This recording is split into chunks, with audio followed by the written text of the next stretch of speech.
Vonis atas kasus korupsi dalam mega skandal asuransi Jiwasraya bakal tercatat dalam sejarah korupsi di Indonesia.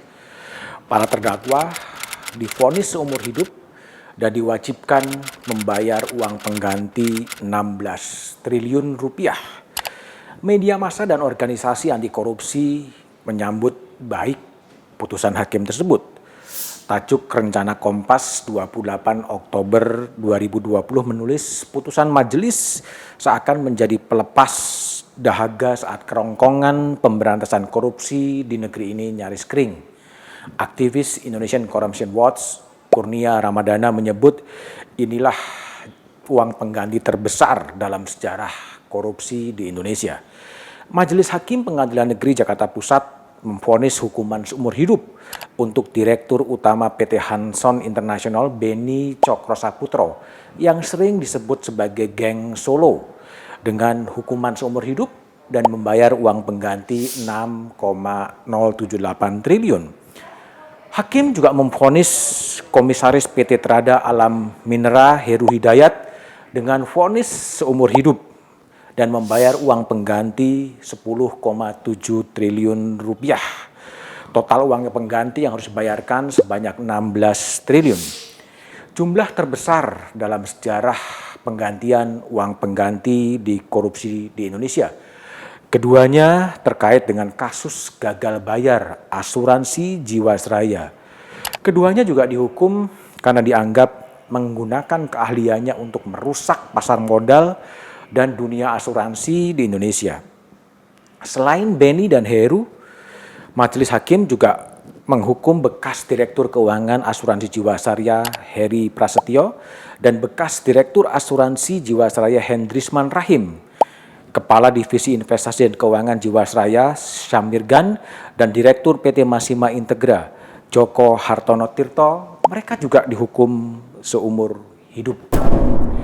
Kasus gagal bayar asuransi Jiwasraya mulai berembus pada Januari 2020. Meskipun suara-suara soal potensial kerugian Jiwasraya sudah terjadi pada tahun 2004. Menko Polhukam Mahfud MD pernah menyebut selain kasus Jiwasraya ada juga kasus Asabri sebetulnya yang berpotensi sama dengan kasus Jiwasraya.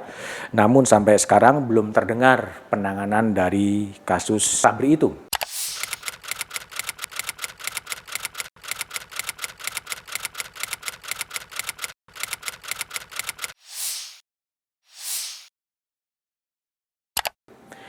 Ada beberapa hal yang menarik dalam vonis kasus tersebut. Pertama, vonis kasus itu memang harus diapresiasi. Namun ingat, kasus itu belum selesai. Masih ada banding, masih ada kasasi, masih ada peninjauan kembali. Selama kasus itu belum sampai pada vonis kekuatan hukum tetap, eksekusi 16 triliun itu juga belum bisa dieksekusi. Sehingga masih butuh pengawalan di pengadilan berikutnya karena berpotensi akan ada pengurangan termasuk pengurangan uang pengganti. Yang kedua, setelah pelaku-pelaku utama itu kemudian diadili, bagaimana dengan regulator? Bagaimana dengan orang yang mengawasi?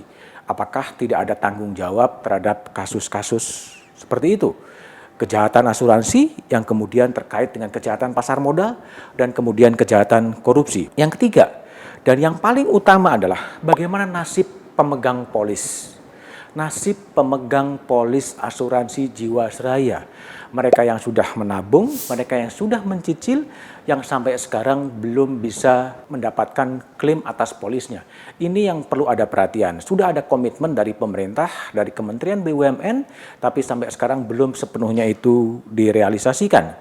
Yang keempat adalah bagaimana dengan nasib asuransi lain, katakanlah Wana Arta Life, yang juga terjerat ikut terimbas dalam kasus Jiwasraya. Ini juga menjadi pertanyaan yang harus kemudian diselesaikan agar nasabah-nasabah Jiwasraya dan asuransi lain itu juga kemudian bisa diselesaikan. Seperti yang dituturkan oleh penulis surat pembaca di Kompas, Fuking, yang terhormat Kejaksaan Agung dan Otoritas Jasa Keuangan, saya ibu rumah tangga dengan 3 anak. Saya mengidap kanker lidah stadium 3, hidup saya kritis, butuh biaya melanjutkan pengobatan. Saya butuh biaya untuk sekolah anak saya. Kondisi keuangan menjadi kritis akibat pemblokiran rekening efek warna Afterlife.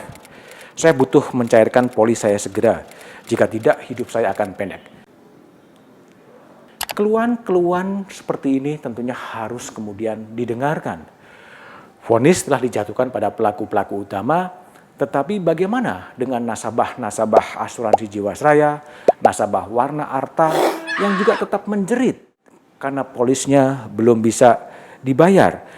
Dibutuhkan otoritas untuk bergerak. Kejaksaan Agung juga mempertimbangkan, otoritas jasa keuangan mempertimbangkan bagaimana nasib dari nasabah-nasabah asuransi itu. Karena tanpa ada atensi terhadap mereka, vonis terhadap para terdakwa memberikan kepastian hukum, tetapi tidak memberikan keadilan bagi para nasabah yang mungkin saatnya mereka mendapatkan klaim tapi tidak bisa terbayarkan. Ini butuh perhatian, ini butuh konsentrasi negara untuk memerhatikan nasabah itu ada. Saya yakin atensi itu ada, hanya bagaimana mempercepat agar nasabah-nasabah ini bisa mendapatkan haknya, mendapatkan klaim-klaimnya atas apa yang mereka tabungkan itu sendiri. Tapi apapun, janganlah pernah lelah untuk tetap mencintai Indonesia.